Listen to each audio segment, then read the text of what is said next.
Assalamualaikum warahmatullahi wabarakatuh. Apa kabar anak-anak? Selamat berjumpa kembali di pelajaran IPS semester genap kelas 7. Materi kita kali ini adalah kegiatan ekonomi.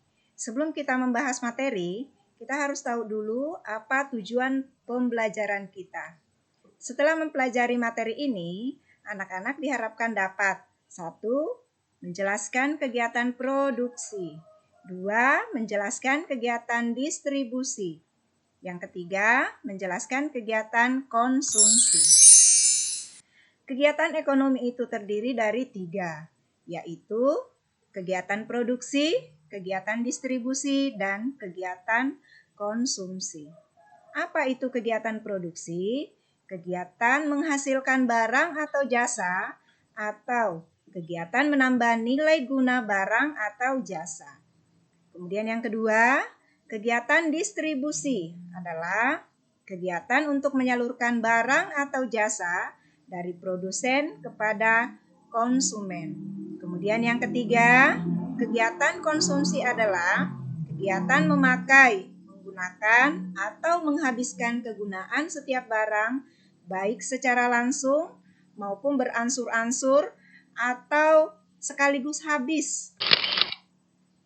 Berdasarkan pengertian produksi tadi, dapat disimpulkan bahwa nilai guna suatu barang akan bertambah bila barang tersebut diolah lagi dan menghasilkan barang lain.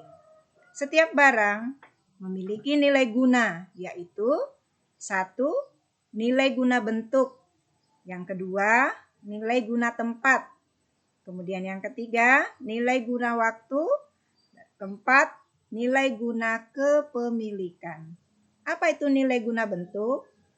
Nilai guna bentuk penjelasannya adalah suatu barang akan memiliki nilai guna apabila telah mengalami perubahan bentuk. Contohnya, kacang kedelai akan memiliki nilai guna lebih tinggi apabila dirubah atau diolah menjadi tahu atau tempe. Yang kedua, nilai guna tempat.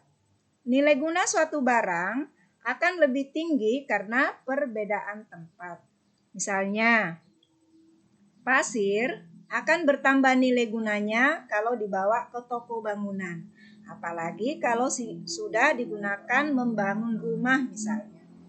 Kemudian yang ketiga, nilai guna waktu. Nilai guna suatu barang akan bertambah kalau barang tersebut digunakan pada saat yang tepat. Misalnya, jaket digunakan pada saat kedinginan, payung kita gunakan saat hujan atau panas. Kemudian yang selanjutnya, nilai guna kepemilikan. Nilai guna barang akan bertambah apabila barang tersebut telah berpindah ke pemilikannya. Misalnya, sepatu yang ada di toko akan memiliki nilai guna kalau dibeli oleh seseorang dan kemudian dipakainya. Orang atau lembaga yang menghasilkan barang atau menambah kegunaan barang disebut dengan produsen. Untuk melakukan produksinya, seorang produsen harus ingat tentang 3 hal, yaitu what, how, dan whom. Apa itu what? Nah, maksudnya barang-barang apa saja yang akan dihasilkan dan bahan-bahan apa saja yang digunakan. Ini berhubungan dengan tujuan dari produksi itu. Tujuan produksi adalah untuk menghasilkan barang produksi atau barang konsumsi. Yang selanjutnya, how.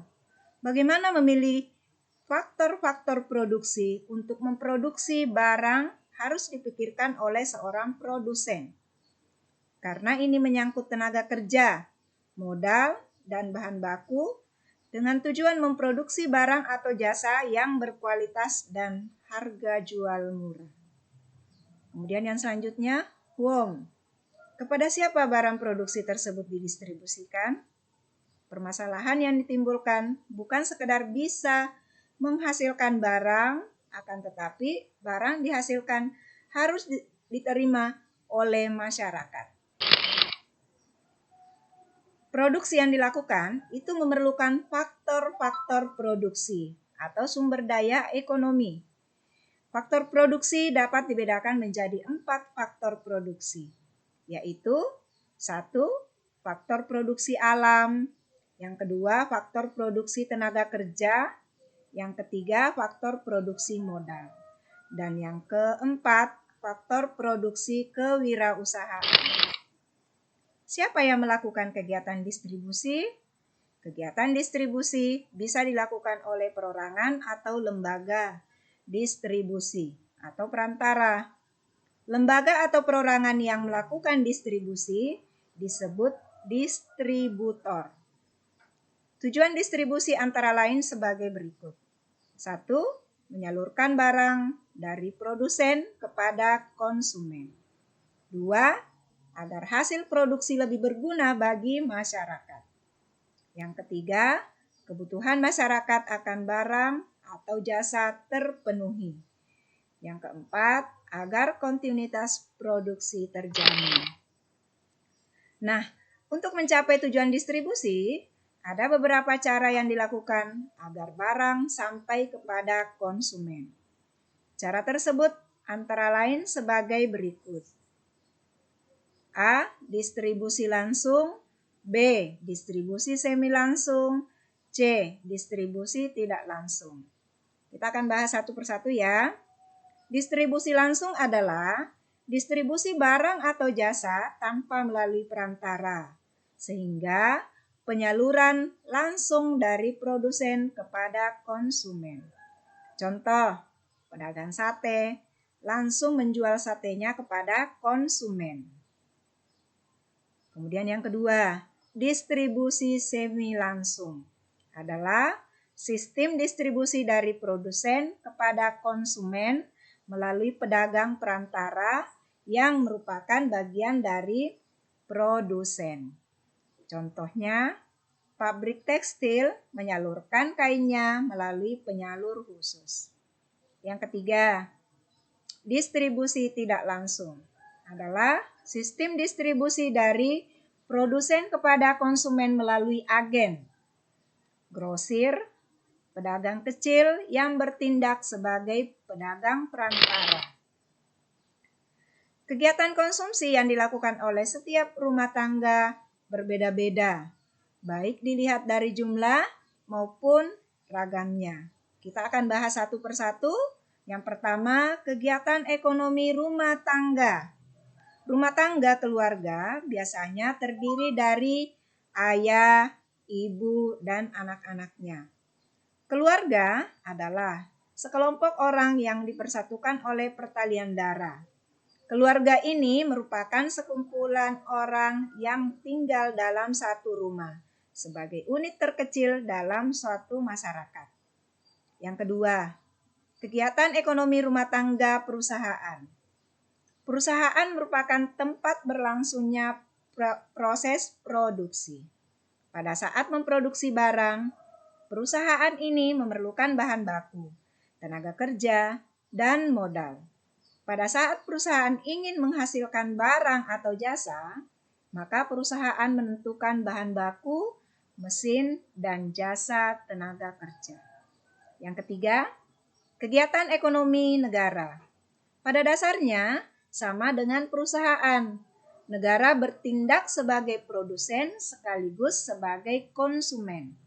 Tujuan konsumsi negara berbeda dengan rumah tangga keluarga dan perusahaan.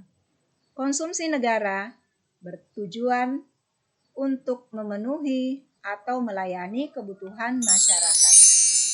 Nah, untuk membuktikan bahwa Anda sudah memahami apa yang kita jelaskan tadi, baik itu tentang produksi, distribusi, dan konsumsi, maka Ibu sudah menyiapkan tugas yang harus kalian kerjakan.